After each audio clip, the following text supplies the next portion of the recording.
seu depoimento aí. Depoimento 2. Álbum do Joaquim. Joaquim Cusão Alberto. Vai começar esse depoimento, o Felipe é muito grande. Não, ele quer. Primeiro, se ele queria um milkshake, era pra ele ter chegado cedo na porra. Por que ele não me avisou? Na porra da fila. Segundo, era pra ele ter dado um dinheiro pra minha amiga, que é muito bonita, por Chamada Júlia. Ele ama ela. ela é muito gostosa. Por que ele não me disse isso? Terceiro, ele podia ter comprado um milkshake lá em cima.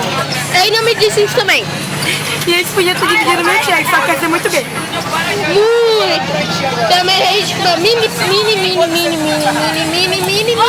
pizzas e uma coca.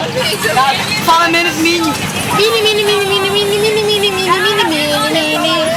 pizza. Que gay, Pati? Você é gay. Que gay, cara?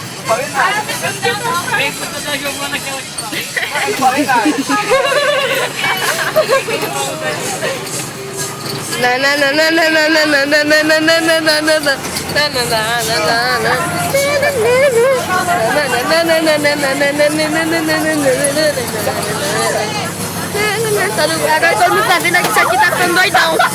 Que gay, cara?